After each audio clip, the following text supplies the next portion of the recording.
ஏம்மா உனக்கு நல்ல விஷயமே செய்ய தெரியாதான்னு சொல்லிட்டு உறவுக்குள்ள ஒரே சலசலப்பு.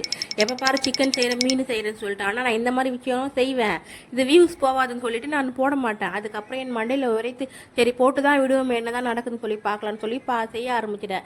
வேற ஒன்றும் இல்லை, இந்த சாக்கோஸில் அதை தான் வந்து ராகி மாவில் செய்கிறேன். இந்த மாதிரி நான் அடிக்கடிக்கு செஞ்சு கொடுப்பேன். ஆனால் இந்த பசங்களுக்கு தான் பிடிக்காது. வேற வழியே இல்லை, இன்னைக்கு நீங்கள் சாப்பிட்டு தான் ஆகணும்னு சொல்லிட்டு உட்காந்துட்டேன். தனி ஒரு ஆளாக நான் மட்டுமே செஞ்சுட்டு இருந்தேன். என்னால் கை வலிக்குதுன்னு சொல்லிட்டு அந்த சிப்ஸ் போடுறதை விட்டு இந்த மாதிரி பால்லாம் போட்டுட்டா. இந்த ஜெய்பை வந்து கேட்குறான் அது என்ன ஆட்டு புழுக்கியான்னு சொல்லிட்டு.